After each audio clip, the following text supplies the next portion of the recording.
यूनान था कभी, खो गया। मिस्र था कभी, खो गया। बेबीलोन था कभी, खो गया। कितनी सभ्यताएं आई और चली गई, लेकिन भारत, जिसकी परंपरा इतनी पुरानी होने के बावजूद भी आज भी अपना अस्तित्व बनाए हुए है। मार्क ट्वेन लिखते हैं, भारत मानव जाति का पालना है। ये वो स्थान है जहां मानव भाषा का जन्म हुआ। भारत की धरती मानव इतिहास की माँ है। ये महान गाथाओं की दादी है और परंपराओं की परदादी है। भारत मानव इतिहास की सबसे कीमती और सबसे रचनात्मक चीज़ों का खजाना रहा है। इस वीडियो में हम भारत के प्राचीन इतिहास से जुड़ी 7 इंटरेस्टिंग बातें जानेंगे। नंबर 1, आर्कियोलॉजिकल एविडेंसेस बताते हैं कि भारत का शहर वाराणसी दुनिया के सबसे प्राचीन बसाए गए शहरों में से एक है, जो आज भी अपने वजूद में है। इसे बनारस भी कहा जाता है और ऋग्वेद में इसे काशी कहा गया है। वैसे बनारस को कम से कम 3000 साल पुराना माना जाता है, लेकिन हिंदू मिथोलॉजी के अनुसार भगवान शिव ने 5000 साल पहले इस शहर की स्थापना की थी। और आपको जानकर हैरानी होगी कि जब 2500 साल पहले भगवान बुद्ध काशी आए थे, उस वक्त भी इसे द एंशिएंट सिटी कहा जाता था। हिंदू धर्म के 7 पवित्र स्थानों में से काशी को सबसे पवित्र माना जाता है। यहाँ तक कि जैन और बौद्ध धर्म में भी काशी एक बेहद पवित्र स्थान है। नंबर 2, तक्षशिला विश्वविद्यालय को दुनिया की सबसे पहली यूनिवर्सिटी माना जाता है।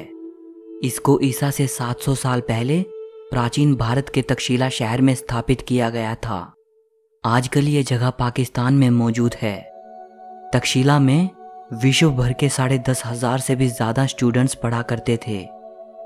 Science, math, medicine, politics, astrology, astronomy, music, religion और फिलॉसफी जैसे 60 से भी ज़्यादा विषय यहाँ पढ़ाए जाते थे।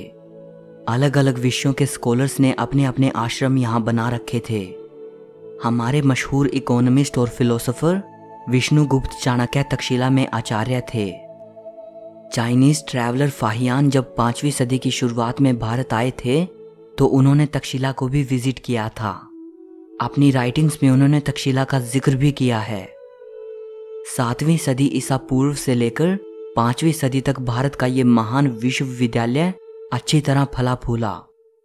6ठी सदी आते आते विदेशी हमलावरों ने तक्षशिला को पूरी तरह से नष्ट कर दिया। नंबर 3, शिक्षा के मामले में आज भारत भले ही दुनिया के बहुत से देशों से पीछे हो, लेकिन एक समय था जब भारत की नालंदा यूनिवर्सिटी हायर एजुकेशन के लिए दुनिया का सबसे इम्पोर्टेंट सेंटर हुआ करती थी। नालंदा तक्षशिला से भी वेल ऑर्गेनाइज्ड यूनिवर्सिटी थी। कोरिया, जापान, चीन, तिब्बत, इंडोनेशिया, फारस और तुर्की जैसे देशों से स्टूडेंट्स यहाँ पढ़ने आते थे। नालंदा यूनिवर्सिटी का एंट्रेंस एग्ज़ाम बेहद मुश्किल होता था। चुनिंदा प्रतिभाशाली स्टूडेंट्स ही प्रवेश पा सकते थे। नालंदा के बारे में आज हमें जो ज़्यादा जानकारी मिलती है, वो famous Chinese travellers when Tsang और इत्सिंग की राइटिंग्स से मिलती है, जो 7th सेंचुरी में यहाँ आए थे।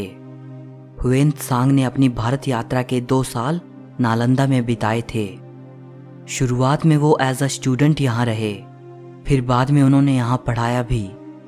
हुएन त्सांग लिखते हैं कि जब वो नालंदा आए थे, उस वक्त वहाँ 10,000 स्टूडेंट्स थे और 1510 आचार्य थे।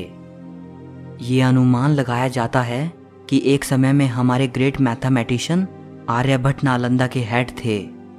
नालंदा में हजारों स्टूडेंट्स और स्कॉलर्स के अध्ययन के लिए एक विशाल लाइब्रेरी थी। इस लाइब्रेरी में 3 लाख से भी ज़्यादा किताबें थी। 12वीं सदी के अंत में तुर्की हमलावर बख्तियार खिलजी ने नालंदा को जलाकर पूरी तरह नष्ट कर दिया। किसी ज़माने में नालंदा एक भव्य यूनिवर्सिटी हुआ करती थी। आजकल बस उसके खंडहर ही शेष बचे हैं। नंबर 4, इंडस वैली सिविलाइजेशन के जन्म से ही भारत का इतिहास शुरू हुआ माना जाता है।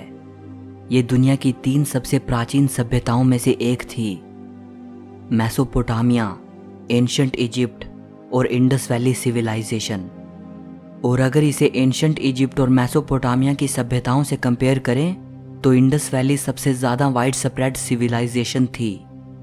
अगर इंफ्रास्ट्रक्चर और टाउन प्लानिंग की बात करें तो इंडस वैली सिविलाइजेशन उस समय के लिए एक बेहद एडवांस्ड सभ्यता थी। सिंधु घाटी सभ्यता के बारे में यह माना जाता है कि यह सभ्यता 3300 ईसा पूर्व से लेकर 1300 ईसा पूर्व तक अस्तित्व में थी। लेकिन नई डिस्कवरीज ये बताती हैं कि यह सभ्यता कम से कम 8000 साल पुरानी हो सकती है। 1920 तक हमें इस सभ्यता के बारे में कुछ भी नहीं पता था। 1920s में जब इंडिया के आर्कियोलॉजिकल डिपार्टमेंट ने इंडस वैली में खुदाई की तो वहाँ इस सभ्यता के 2 पुराने शहरों मोहेनजोदारो और हड़प्पा के अवशेष मिले थे। इसके बाद ही हमें इंडस वैली सिविलाइजेशन के बारे में पता चला। मोहेनजोदारो और हड़प्पा ये दोनों साइट्स अब पाकिस्तान में हैं। सिंधु घाटी सभ्यता के बारे में अभी तक बहुत ही कम जानकारी मिल पाई है और बहुत से प्रश्नों का जवाब मिलना अभी बाकी है। नंबर 5, जीरो का आविष्कार भारत में हुआ था। 2 महान इंडियन मैथमेटिशियंस ब्रह्मगुप्त और आर्यभट्ट को जीरो के आविष्कार के लिए क्रेडिट दिया जाता है और जिनको आज दुनिया अरबिक न्यूमरल्स कहती है, इनका आविष्कार अरब में नहीं हुआ था बल्कि 6th और 7th सेंचुरी में इनको इंडियन मैथमेटिशियंस ने इन्वेंट किया था। अरब और फारस के लोग इनको हिंदू न्यूमरल्स कहते थे। अल किंदी जो कि अरब के मैथमेटिशियन थे और अल ख्वारिज़मी जो कि फारस के मैथमेटिशियन थे। इन दोनों की राइटिंग्स के जरिए ही ये भारतीय न्यूमरल सिस्टम यूरोप तक पहुंचा था और इसीलिए बाद में यूरोपियंस इनको अरबिक न्यूमरल्स कहने लगे थे। आइंस्टाइन लिखते हैं, हम भारतीयों के बेहद ऋणी हैं जिन्होंने हमें गिनती करना सिखाया, जिसके बिना कोई भी सार्थक वैज्ञानिक खोज नहीं की जा सकती थी। नंबर 6, सर्जरीज कितनी मुश्किल होती हैं और अगर आप एक ऐसे ज़माने में हो जब स्कैल्पल का आविष्कार ही नहीं हुआ था तब तो इसकी कल्पना भी नहीं की जा सकती। आज से 2600 साल पहले एक एंशिएंट इंडियन फिजिशियन सुश्रुत बेहद कॉम्प्लेक्स सर्जरीज किया करते थे, जैसे cataract, kidney stones, artificial limbs, rectifying fractures और इवन प्लास्टिक सर्जरी। सुश्रुत को पहला व्यक्ति माना जाता है जिसने इंसानों पर सबसे पहले मेडिकल सर्जरी परफॉर्म की, इसीलिए इनको फादर ऑफ सर्जरी भी कहा जाता है। सुश्रुत ने शल्य चिकित्सा पर एक संस्कृत ग्रंथ लिखा था जिसे सुश्रुत संहिता कहा जाता है।